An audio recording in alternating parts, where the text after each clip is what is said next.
Fellow Nigerians, our country is going through one of its worst moments in history.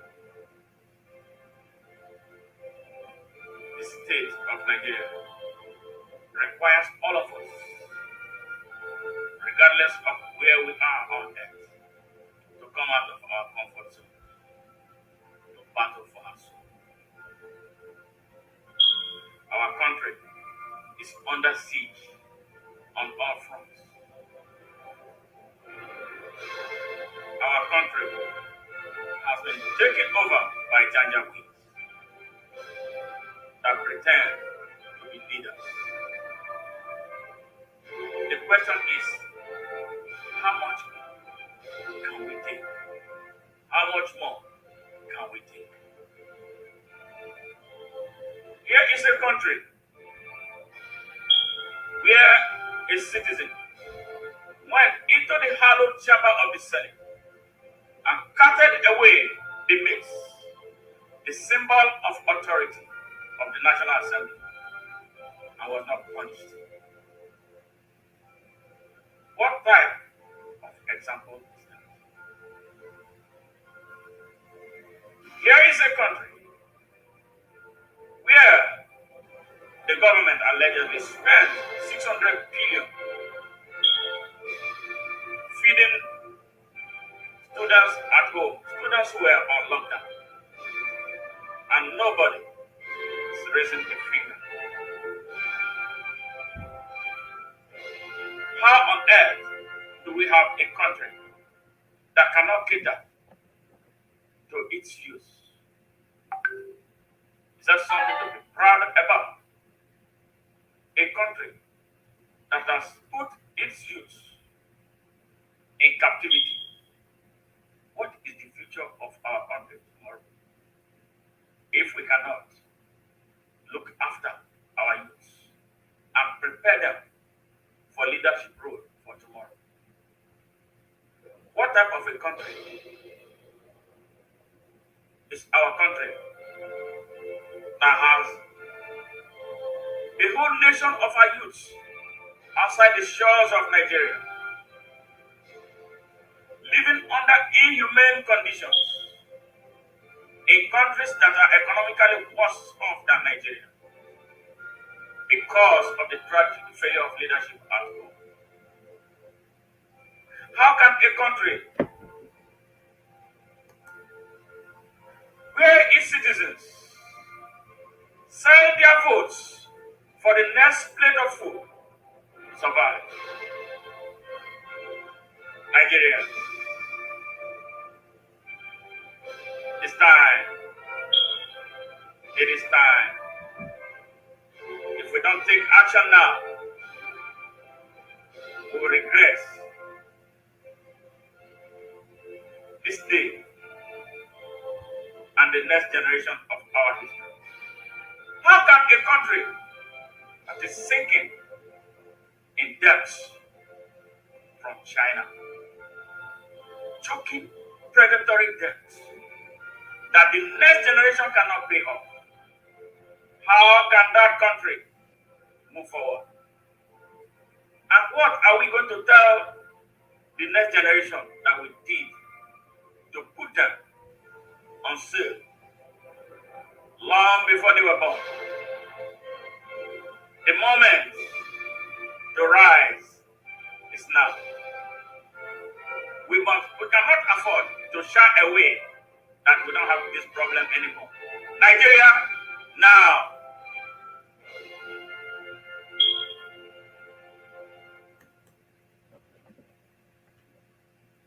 Fellow Nigerians, this is Smart Mado Ajaja, the anchor of Nigeria Now, on ONN and the Nightingale Radio, broadcasting live from Houston, Texas, United States of America.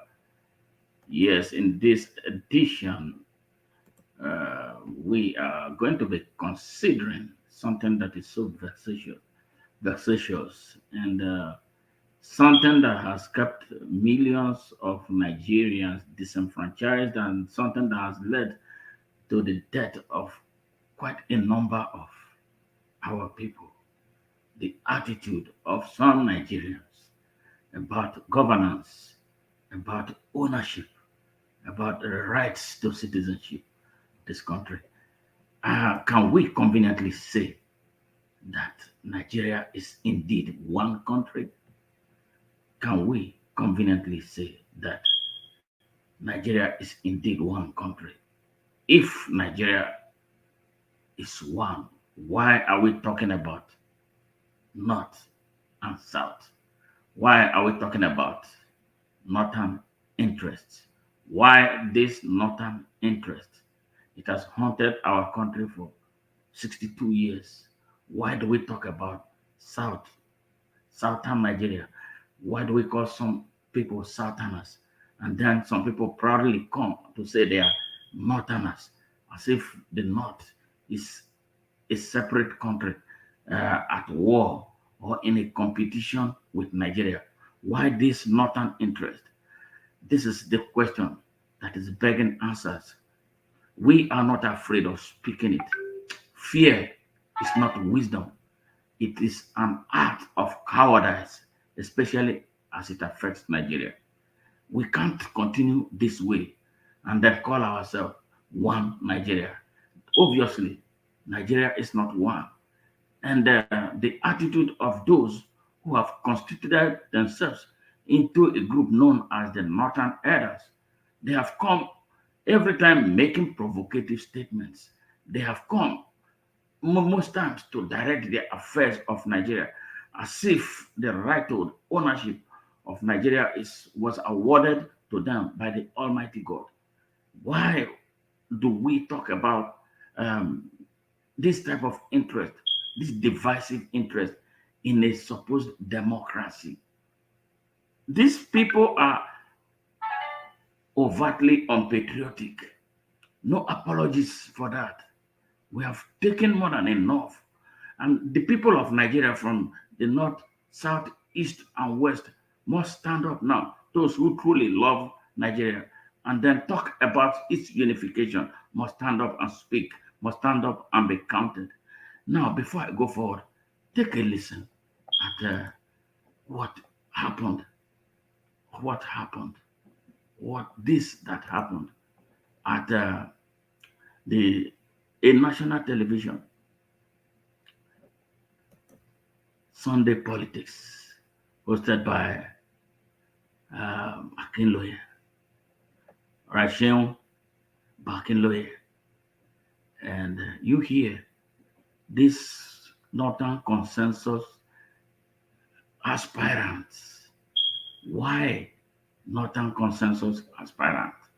Why not Nigerian consensus aspirant? What is happening in Nigeria? And then look at the people involved. Muhammad Ibrahim Babangida. Ibrahim Babangida, recall, was the self-styled military president who spent billions of taxpayers' naira on 8 years of endless transition to civil rule. He ought to be in jail for that treasonous act. But again, swept under the carpet. And now, at his dying age, he's still manipulating the people of Nigeria, taking steps that does not or do not bring about the national cohesion that we desperately need. He is midwifing Northern consensus aspirant against who, if I may ask? Against who? So he too does not believe in Nigeria. Professor Ango Abdullahi, always controversial, does not believe in Nigeria. You call yourself an elder. You are sowing this seed of discord for the next generation. How do you think history will judge you? How? How? This is sad for a country. This is not the Nigeria I want to be part of. This is definitely not that Nigeria that I want to be part of. What can we do to stop this nonsense that is happening in Nigeria so frequently. This is not acceptable. Why should we live this way? Honestly, why should we live this way? Why? Why? Why? This is sad. So sad. I can't take this anymore. I am not sure how many Nigerians are willing to continue to take this. They talk about Nnamdi Kanu. These people are responsible for the creation of Nnamdi Kanu and any other person that shares his ideology of secession. When you come and talk about boldly northern interest on the front of a national television, things that no other group is doing except in reaction to what you are doing, this is not the Nigeria we want. Take a listen. Let's check out what is happening in the People's Democratic Party, where it's obvious now, as announced by the PDP, that the National Executive Committee, NEC meeting, has been selected for Wednesday, the 4th of May, 2022 in Abuja. The NEC meeting has been anticipated since the Governor Autumn-led Committee of Zoning submitted his report to the party. The meeting will be the 96th of its kind and expected to hold in the party headquarters in Abuja. Tonight on the program, our attention will largely be on what has become the controversial PDP Northern Elders Consensus Arrangement, which produced Senator Bukola Saraki, a former Senate President, and the sitting Governor of Bauchi State, Senator Bala Mohammed.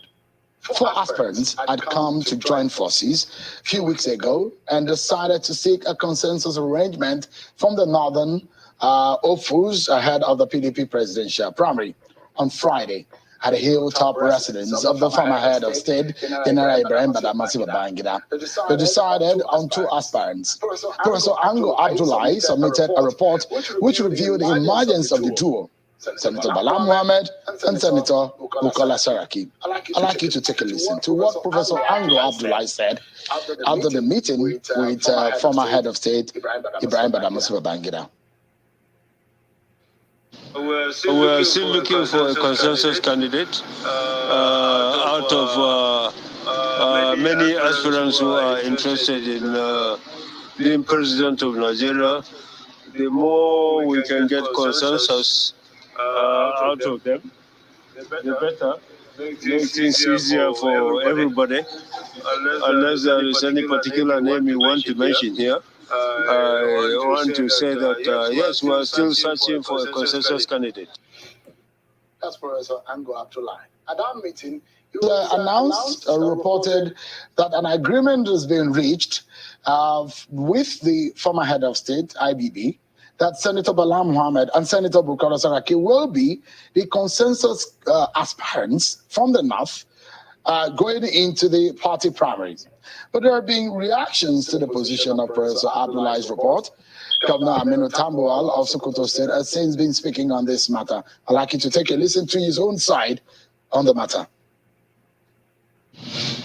On Wednesday, the 20th of this month, we met at Bauchi Lodge, the 4 of us, and reviewed the journey so far, and unanimously arrived at a conclusion, all of us, that the consensus arrangement was not working, and therefore the need for us to find a way of calling it off, and then proceeding individually with pursuing our aspirations.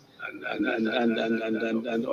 we agreed that by 10 p.m. of that day, Senator Bukola Saraki should come up with a draft statement that all of us should jointly sign, so that we call off the consensus arrangement.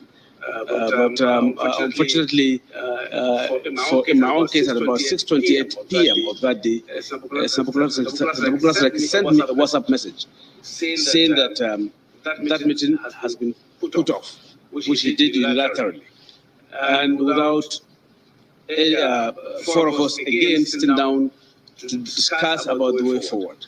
And on Thursday, he yet again sent another WhatsApp message that we were going to Mina to go and meet with former President Ibrahim Babangida, who was involved in midwifing the consensus process. So I spoke to him, and I spoke to Bala Mohammed and Mohammed Hayatuddin, and told them my view that I was still standing by our own unanimous voluntary position of calling off the consensus engagement because it was not working. And we went to his house, myself and Mr. Bala Mohammed, and we sat down, and I told them my position, that I was maintaining that position because the consensus clearly was not working. So I wasn't part of anything that actually took place in Mina, because it was a voluntary thing among the four of us, and we all agreed, four of us again, that it was not. So that is my initial reaction. They agreed. Stand by what we mutually agreed. The 20th of April, that consensus was not going to work, and it was not working. Well, that is Governor Aminu Tambuwa, the governor of Sokoto State, one of the four aspirants in this one. So, out of the four, two have been anointed. What happened to the rest of the two, Governor Tambuwa and Mr. Ayatuddin? But tonight, let's get to hear from one of the anointed aspirants. Two has been anointed. Two has been anointed. You know why it is falling apart? Because they are working against the interest, the collective interest of Nigeria. And it is not going to ever work. And how dare a group of persons self-representing, they are not representing the interest of the North, as they claim. Should there be the need for any North in Nigeria? Shouldn't there be the need for a one Nigeria? They tell us about one Nigeria. The same people who tell us about one Nigeria when it's convenient for them to turn around to talk about the interest of the North when they use it to exploit and rob the people of Nigeria and make the people of the North poorer than ever before. A region that has millions of almajiris that are not catered for. These people have held this country hostage for 62 years. When are they going to stop? And why are the people, Nigerians in that part of our country, not reacting? Why is it that they keep this silent? Why all this is going on? All these are going on? Who are a few people to come and decide for a whole slew of people, millions of Nigerians, that you are the wisest? Then what is the democracy?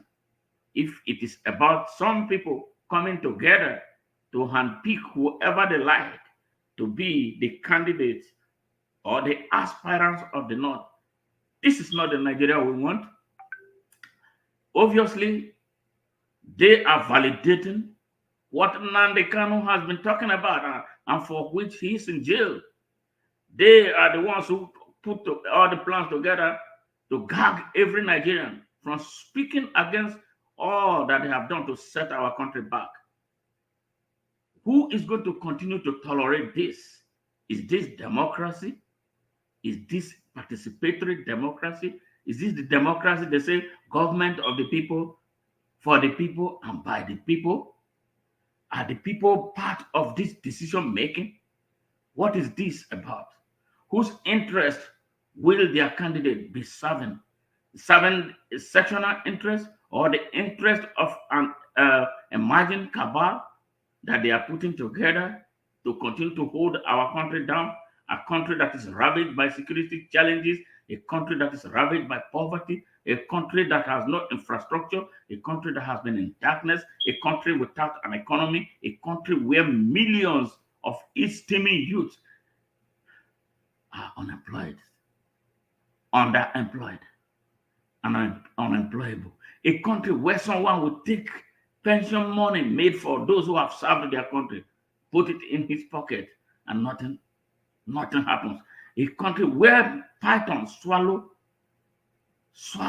billions, Pythons from one section of the country swallow billions of naira and nothing happens. This is not the country we want. This is not the democracy. This arrangement, this consensus is as good dead on arrival. And PDP and APC, in any case, dead. That is what is going to happen. It is just building up. People need to wake up and start talking. We are not slaves in Nigeria. We are not visitors to Nigeria. Our rights to freedom of expression must be respected. Our rights to freedom of choice must be respected. Our rights to freedom of association must be respected. The rights of the people of Nigeria to freedom of worship and the right to self-determination must be respected. These men don't want to respect that. Nigeria has changed. We have moved away. The people are getting more conscious. What is the constitution of these northern elders that have become an Achilles heel and an obstruction to the growth and development of our country? Isn't it time Nigerians stand up? Nigerians from east, west, north, and south. Why does I've never seen a place where any country will just start something.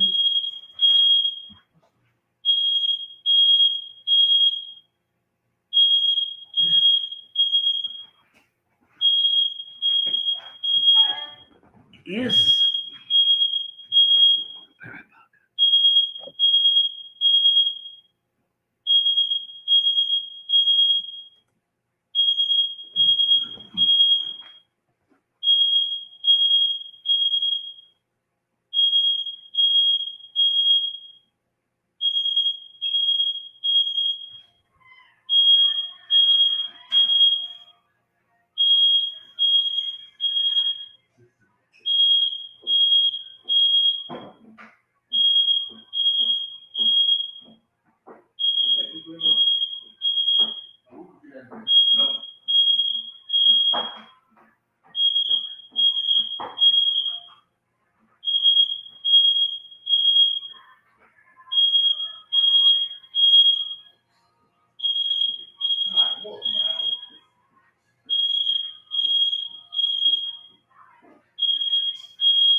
Did you leave this thing on? Switch on.